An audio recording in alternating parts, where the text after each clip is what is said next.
A very warm welcome to News Video, just in time for the lunchtime news on the 7th day of January 2021.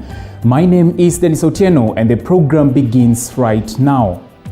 Now, the US Congress has confirmed President-elect Joe Biden's win in the hotly contested US presidential elections that took place last year. According to a reading made by outgoing US Vice President Mike Pence this morning, the Congress officially certified 306 Electoral College votes for Joe Biden and 232 votes for incumbent Donald Trump. Following the declaration by Congress, outgoing President Donald Trump has, in rather unanticipated turn of events, conceded defeat, affirming that there will be an orderly transition during the swearing-in of Biden on January 20th. In a statement made by White House aide Dan Savino. Now, the declaration comes amid unprecedented hours of chaos and rare violence in the halls of Congress after a mob stormed the Capitol to disrupt the formalization of the presidential polls last evening.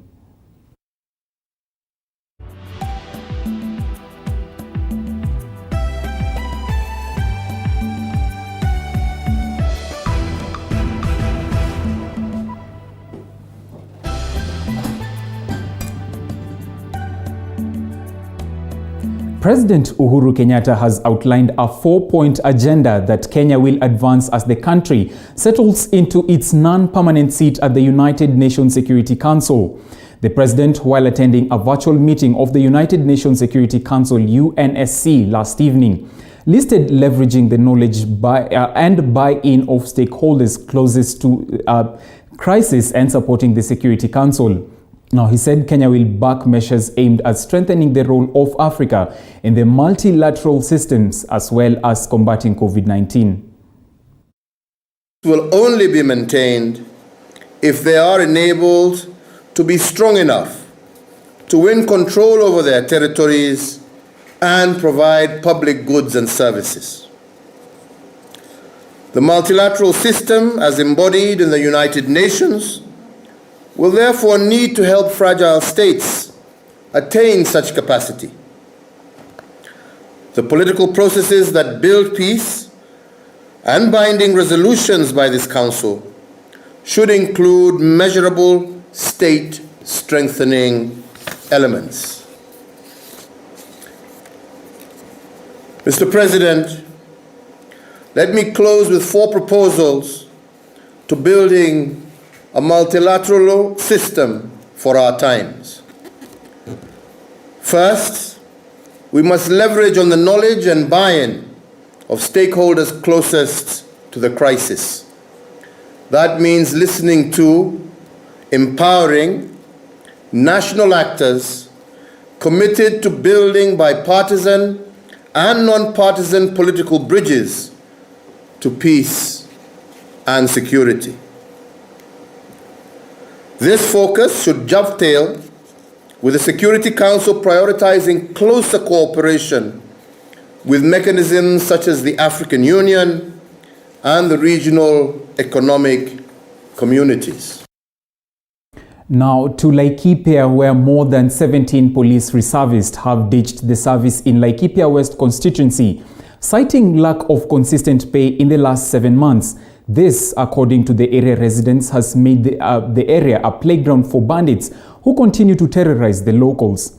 Leaders in the area have, however, noted the need for a security operation to flush out the bandits, regretting the move by the government to disarm the locals.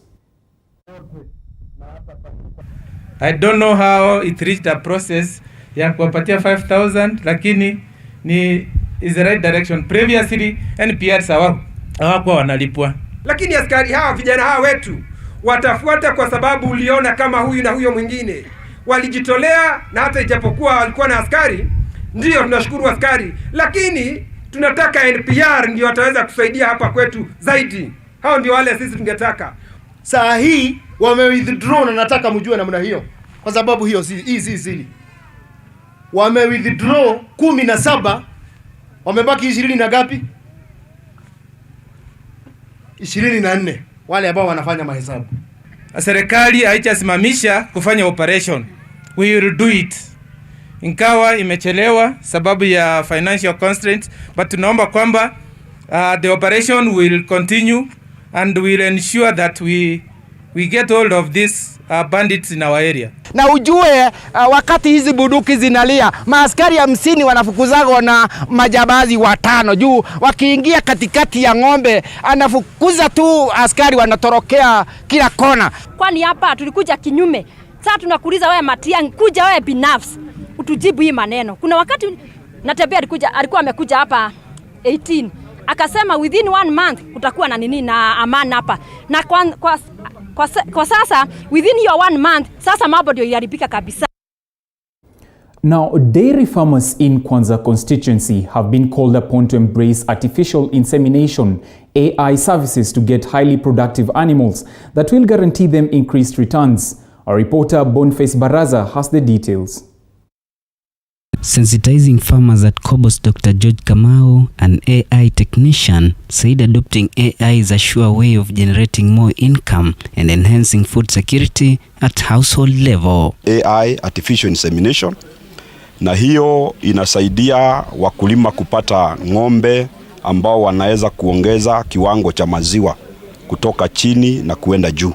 Kwa hivyo siku hii ya leo wakulima hawa wa Kwanza wamebahatika sana kuweza kupata nafasi ya kuongeza uzalishaji wa maziwa ambayo ni njia moja ya kuweza kufukuza njaa kwa ile Vision 2030 ya Kenya. During the sensitization meeting, dairy cooperative societies were handed AI kits to make access of services easier. A move that was received well by dairy farmers who argue the initiative is geared towards eradicating poverty. Hii kweli tunaona wakulima tutaenda mbele. Kwa maana hata siku hizi ukiona hizo ndume sinakuwa siko na ugonjwa, ukiwekea ng'ombe yetu unaona baada ya vile daktari tuambia baada ya miezi fulani ng'ombe imeabort. Unashindwa ni nama inakuwa inakufa. Sisi kama wakazi wa eneo bunge la Kwanza tulikuwa tumekumbwa na umaskini muda mrefu. Tulikuwa tunategemea kilimo ya mahindi. Mheshimiwa akaona the only solution ni kuja na ufugaji wa ng'ombe wa maziwa. Leo launch program ya AI kit kuhakikisha kwamba tunazalisha mifugo ambayo inatoa maziwa ili tujimudu kwa kuuza maziwa zetu. Kwanza constituency member of parliament Ferdinand Wanyonyi, who led the exercise, asked farmers to diversify their agricultural activities to improve their profit margins. Nataka hii pia itasaidie kutoa umaskini. Because vile sasa tunataka kuimprove the mbeku na increase mambo ya production ya maziwa. Je, si mapato itakurudi kwa mkulima? Yeah. Sasa ndio vile nataka, sitaki mambo mengine. Annually, Trans Nzoia County is able to produce over 19 million liters of milk and has the potential to produce more. Boniface Baraza, TV47, Trans Nzoia County. A 45-year-old man has been convicted by a Baricho court for 2 counts of incest after he pleaded guilty to impregnating his 2 daughters in Ndia, Kirinyaga County. John Geshira was arraigned before Principal Magistrate Anthony Mushege, where the particulars of his charges were read to him and pleaded guilty to have committed the crimes. On mitigation, the suspect told the court that he was aware that he committed a crime and asked for forgiveness from both the victims and the court. Now, the accused was charged that in June 2019, on diverse dates, he defiled and impregnated his 16-year-old daughter, who later gave birth to a girl who is now 7 months old. And on August 2020, on diverse dates, he defiled and impregnated his 14-year-old daughter, who is now expecting a child. The prosecution tabled as evidence the medical records for the 2 minors obtained from Sagana Sub-County Hospital, where the 2 were examined. Magistrate Anthony Mushege set the mentioned date on January 14th, so as the court can look at the victim's impact assessment before passing judgment on the accused. Are they 16 and 14 respectively?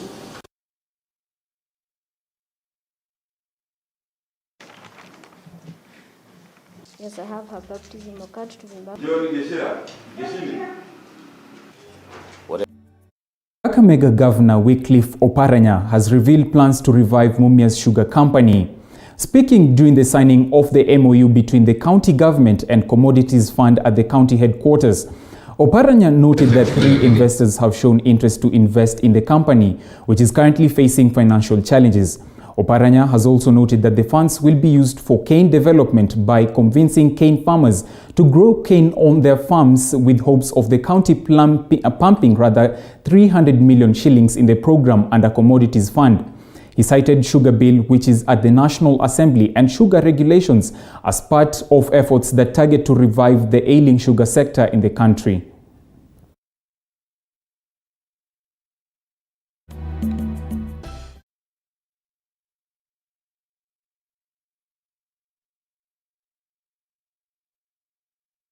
Malindi Judiciary in Kilifi County has received a major boost after two well-wishers donated ICT equipment to the main GK prison to help in digital case hearing during this period of the COVID-19 pandemic and digital migration.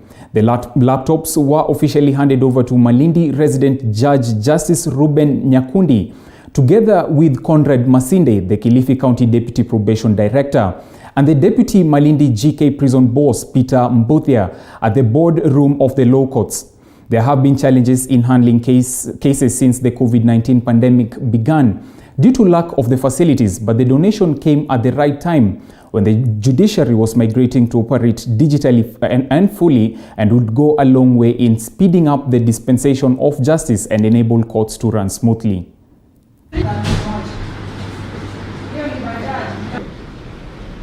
I think we are almost stabilizing. That particular, piloting, those challenges we have had, I think we are now taking this digital or virtual hearings into another level. And what does that require?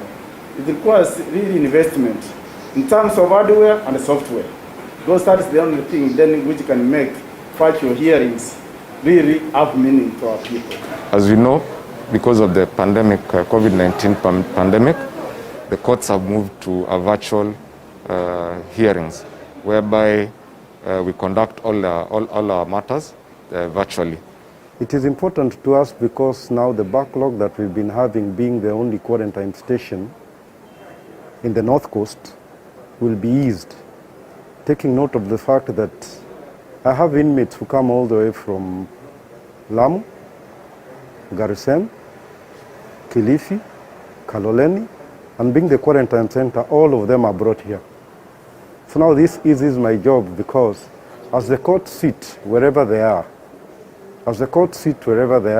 I'll be able to produce these people in record time. Justice won't be delayed, it shall progress well. From Malindi to Narok, where two men were arraigned in a Narok court and charged with possession of 3 pieces of elephant tusks weighing 30 kilograms without a permit from the Kenya Wildlife Service, KWS.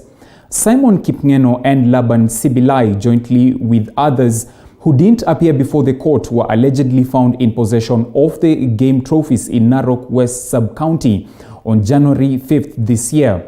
The court ruled that the case will be heard on Monday 11th January this year to determine whether the two men will be released on bond or not.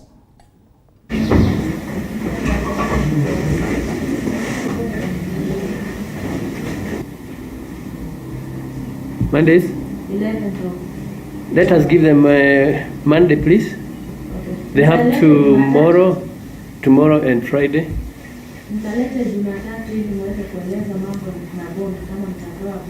Preview report on 11th.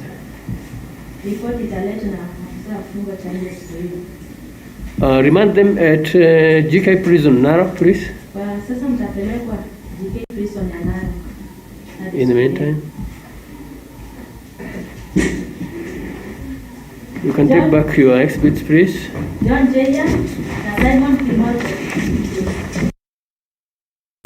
And it's about time we take a very short break. Remember, you can always interact with us on our social media platforms, as well as the direct SMS line that goes by the number 22047. Now, do not go too far. We'll be right back with more informative news.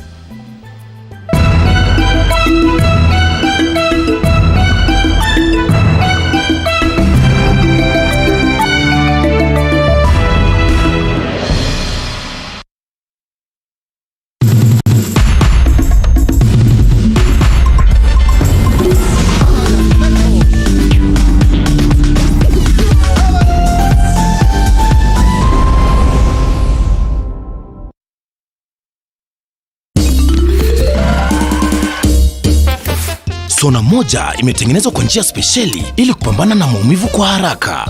Sona Moja ina aspirin kama kiungo. Sona Moja, kitulizo kamili. Maumivu yakizidi, pata ushauri wa daktari. When I got the admission letter to Alliance Girls High School, I wasn't excited because my parents weren't employed at that time, so I wouldn't have gone to school without financial support. I heard about the Equity Wings to Fly program. I applied and I was able to get in. They paid for everything, literally everything that I needed. After high school, we were recruited into the Equity Leaders program and we got an internship at the bank and college counseling. I was expecting to go to school in September, but due to the pandemic, we were told that the classes are going to be online. Equity conducted sessions on how to adapt to the new changes and how to maneuver through the classes. I'm also doing the Equity mentorship for the Wings to Fly students who are still in school. After getting into Ashes University, I was still supported by Equity. Once I finish, I'd like to pursue a master in engineering, and after all that, I'd like to start my engineering company. I'd like also to start an initiative like the one Equity started here to sponsor students through their education, supporting their dreams. Equity, bega kwa bega.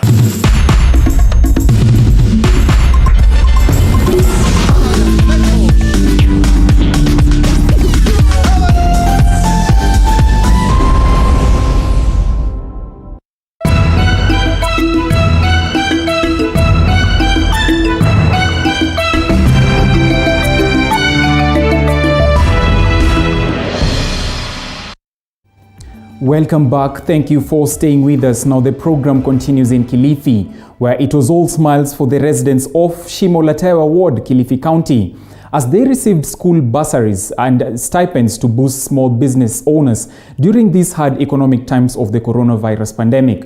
The residents also received bursaries in checks for the needy in the community to facilitate educating children from various communities, including teen mothers. Tuhakikisha kwamba wale ambao hawajiwezi, tunajua kuna wengine wako pale kibiashara lakini wanajiweza, lakini wale ambao kidogo hawajiwezi waweze kupata msaada huu. Kwa hivyo hilo ni jambo moja ambalo ni muhimu kwetu na tunataka liendelezwe sana hapa Kilifi. Zaidi ya hayo pia tunajua kwamba katika kitengo chetu kile cha county government ambacho tunapeana bursaries kwa wanafunzi, kuna pesa ambazo tumetenga pale karibu shilingi milioni 350. Hizo pesa huwa tunagawanya kila ward, na katika wadi hii tumeona kwamba katika muhula huu wa kwanza wa kupeana pesa hizo ama bursaries, hapa wamefaidika hivi leo, na tuko na checks hapa za kiwango cha milioni 5 ambazo zitagawanywa kwa wale wanafunzi ili waweze kwenda mashule. Wengine wameshatangulia na tumehakikisha kwamba hata kule katika mashule wanayokwenda tumewaeleza kwamba wasiwafukuze kwa sababu pesa zao ziko tayari na cheki zao ziko tayari. Hali ya uchumi imeshuka, ukiangalia tumetoka katika janga hili la corona na shule zimefunguliwa, wazazi hawana kitu. So Mheshimiwa Governor Kingi na Mheshimiwa Gideon Saburi na waheshimiwa wote wa jimbo la Kilifi wakaamua kwamba ni lazima tukate shughuli zote kuhakikisha kwamba watoto wamepata school fees na wamerudi kwa wakati unaofaa. Watoto 70 KP Senior. Asante sana naibu wa gavana. Mzazi uwe na makini na hiyo cheki.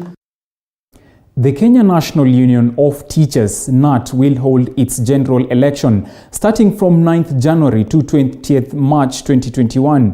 Members of the union who would want to run for an office have been advised to ensure they are nominated at least 3 days to the election date and their names forwarded to the Labour Office, which will be the presiding officer. All proposers will be tasked to be election agents who shall man the ballot boxes during voting. All members taking part in the election have been urged to observe COVID-19 guidelines.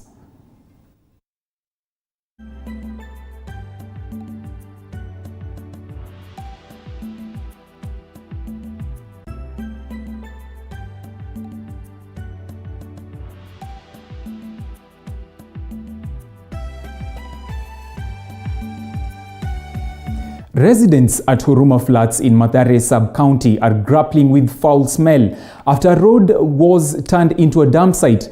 For 2 weeks and now the garbage has been piling up, making their stay at home intolerable. The road is now totally blocked, making it impassable. Residents say that the road has never been earmarked for dumping purposes. They have raised the complaint to ward administrator and the area MP, but their efforts have been in vain. They now want the Nairobi Metropolitan Service to intervene. Na unapata kwamba chakula zinaingia mpaka kwa nyumba, zinaingia kwa chakula. So hiyo kwa healthy ni mbaya. Halafu tena watoto wetu wa shule wanapita hapa kila wakati.